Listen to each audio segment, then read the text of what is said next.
5ই আগস্টের যে জঙ্গিবাদী উত্থান, এরকম উত্থান সে সময় সংগঠিত হতে নাও পারত। বাংলাদেশ সেনাবাহিনী কি আপনাদের বিক্রয় করেছে? আমি টোটাল সেনাবাহিনীকে দোষারোপ করতে চাই না।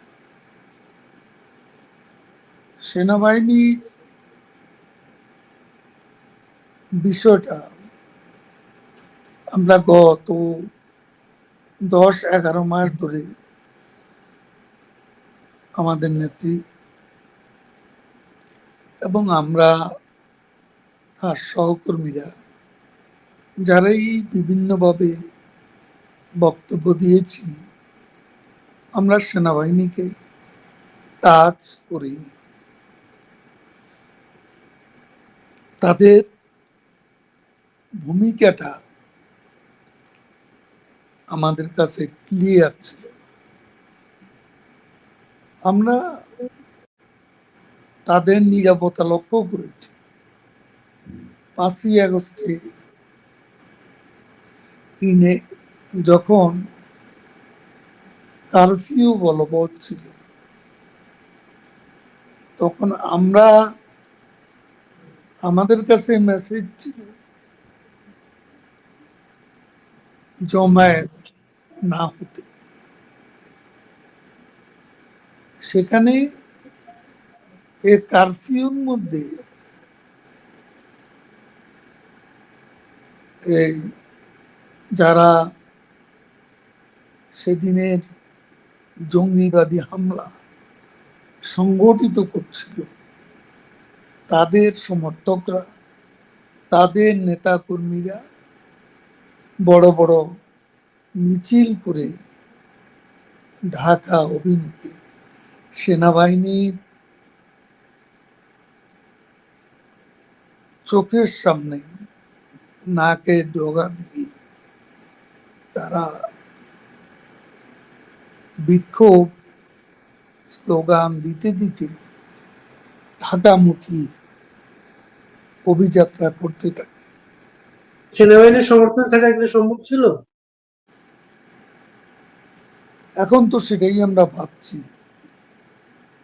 যখন গোপালগঞ্জে নিরীহ মানুষের উপর শান্তিপূর্ণ প্রতিবাদী মিছিলের উপর আমাদের সেনাবাহিনী গুলিবর্ষণ করে মানুষ হত্যা করে, যখন দেখি সেনাবাহিনীর এক সদস্য দীপ্ত সাহা নামে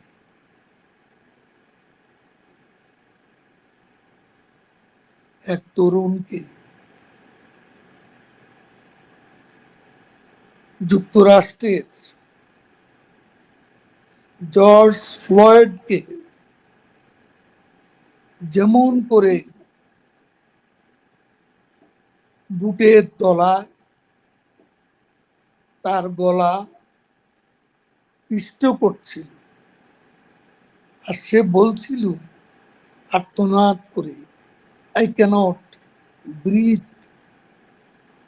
দীপ্ত সাহার গলায়, মুখে বাংলাদেশের একজন সেনা সদস্য এভাবে শ্বাসকষ্টের সৃষ্টি করেছিল, সেটা ভেবে আমরা অবাক, আমরা হতবাক। যখন আমরা দেখি যে সেনাবাহিনী মাস্তানির জন্য, গুন্ডামির জন্য, সন্ত্রাসের কারণ, চাঁদাবাজির কারণ ইতিমধ্যে কুখ্যাত ইউনূসের তল্পিবাহ সদ্য গঠিত এনসিপির নেতাদের পাহারাদার হয়। যখন দেখি সেনাবাহিনীর কনভয়ের মধ্যে তাদের আশ্রয় দিয়ে পলায়নে সাহায্য করা হয়, সেনাবাহিনীর এ দায়িত্ববিদ তাদের নিয়ম কানুনের মধ্যে পড়ে। তারপর আবার দেখলাম এই যে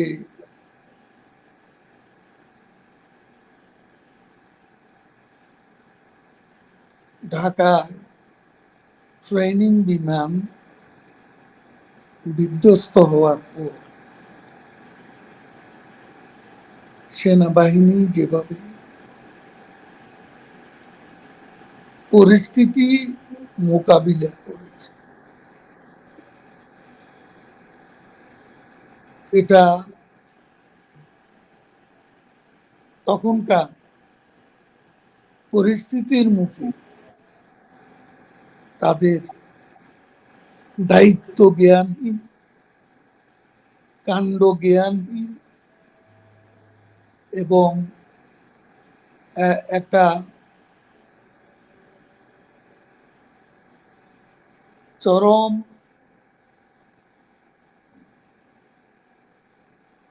একটা হিংসাত্মক পরিস্থিতি সৃষ্টি করতে তাদের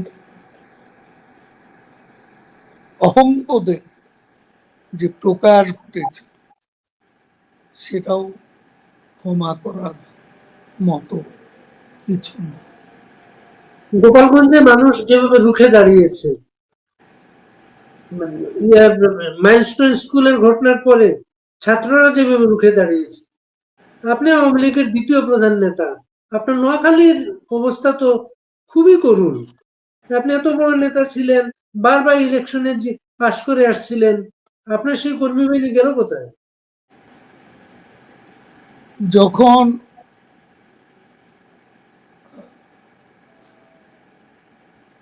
আমাদের রণনীতি রণকৌশলের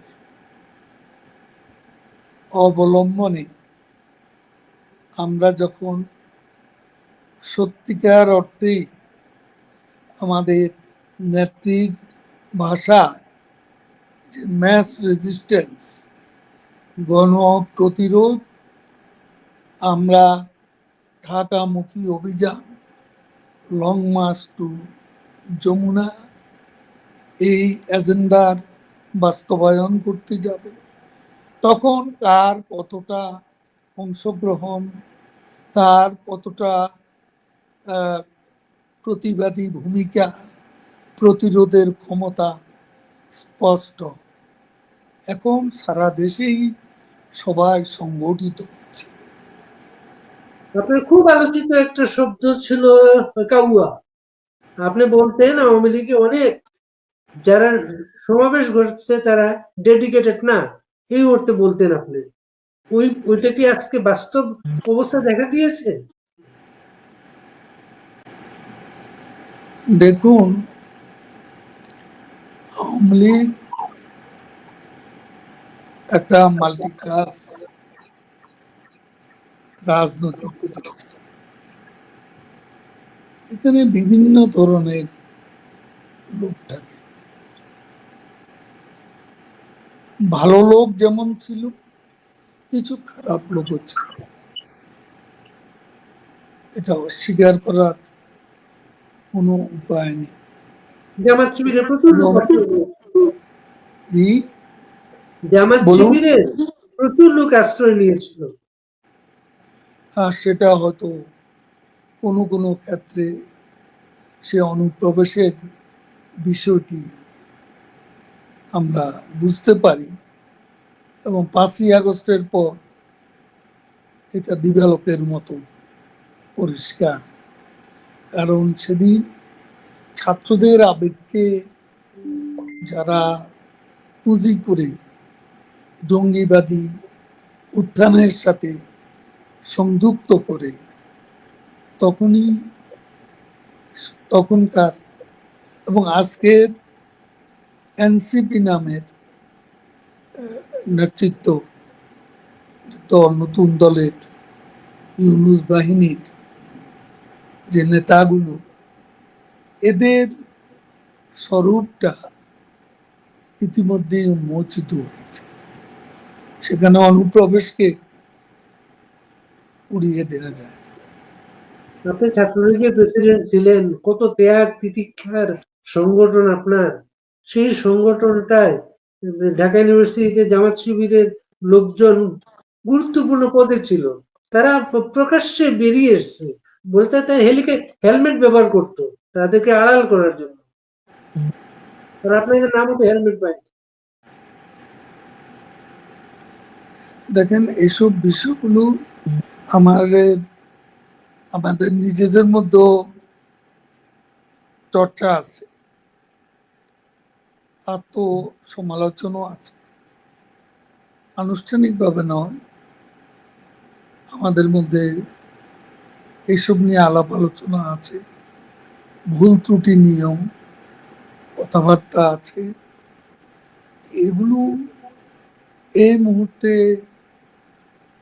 যেখানে দেশ এক গভীর সংকটে, যেখানে আমরা অন্ধকার সময় অতিক্রম করছি, এটা চরম মূল্য দিতে হলো।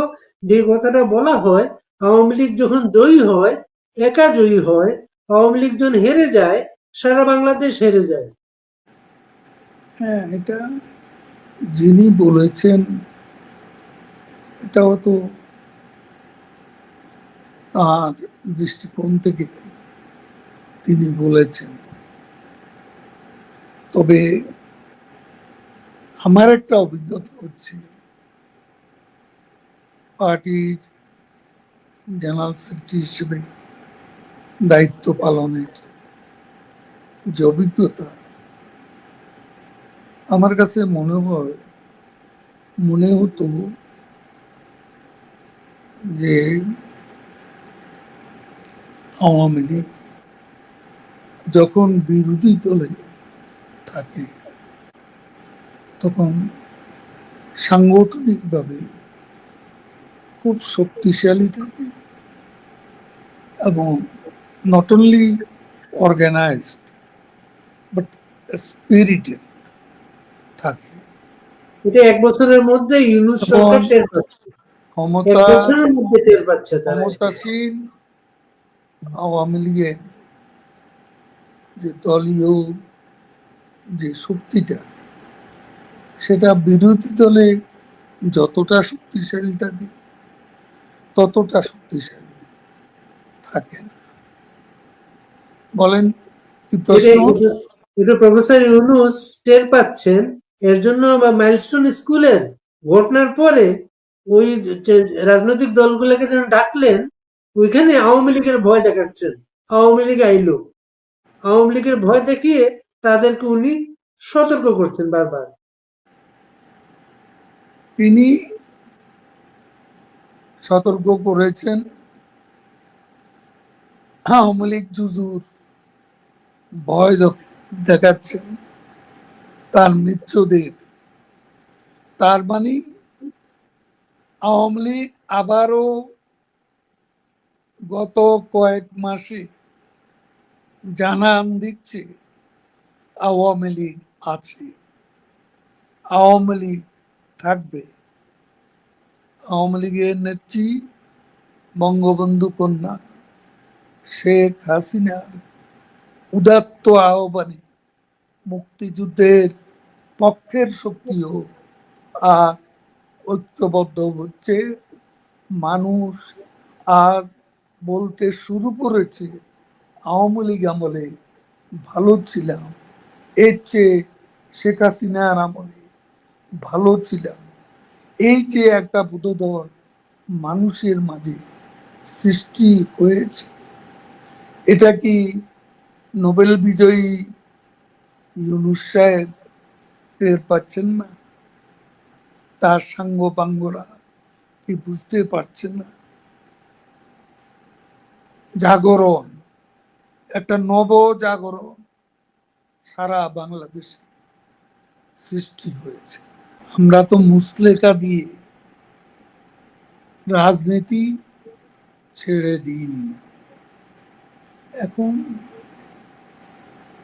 একটা বিষয় হচ্ছে, আমি তো 3 মাস দেশে ছিলাম, কিন্তু আপনারা জানেন আমি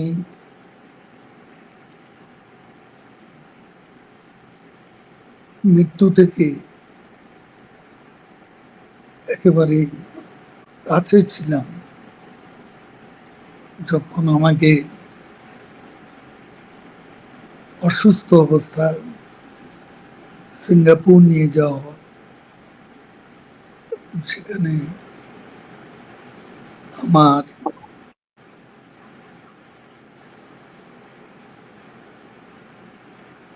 মেজর অপারেশন হয়।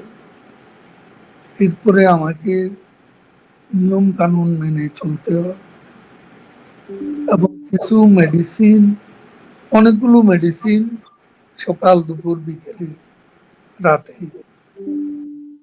আমাকে মেডিকেশন আমার জন্য, বেঁচে থাকার জন্য জোর দিচ্ছিল, সুস্থ থাকার জন্য জরুরি ছিল। 3 মাস পর্যন্ত ছিলাম দেশের অভ্যন্তরে। 3 মাস দেশে কোথায় ছিলেন এটা কিন্তু কখনোই বলেন নাই কিন্তু আপনি। কখনো বলবো না, কাউকে বিপদে ফেলবো? কোন জেলা এটাকে বলা যায়? হ্যাঁ, কিছুই বলবো না। বাংলাদেশে ছিলাম, বাংলাদেশে ছিলাম। আমি একটা পর্যায়ে খুব আমাকে খোঁজাখুঁজি করছিল সরকারি লোকজন, পুলিশের লোকজন, ডিবি। তখন আসলে আমার একটা চিন্তা থেকে আমি বেরিয়ে এসেছি। সেটা হলো যে কারাগার, এখন যে জেল জুলুম, যেভাবে অ্যারেস্ট করে রিমান্ডের ছড়াছড়ি, তারপর কারাগারে আরেক মানবেত জীবন, আমার শারীরিক অবস্থার কারণে আমাকে কে ওষুধ খাওয়াবে, এরও তো কোনো নিশ্চয়তা ছিল। তো আমি খুব চিন্তা ভাবনা করেই নিরাবস্থানে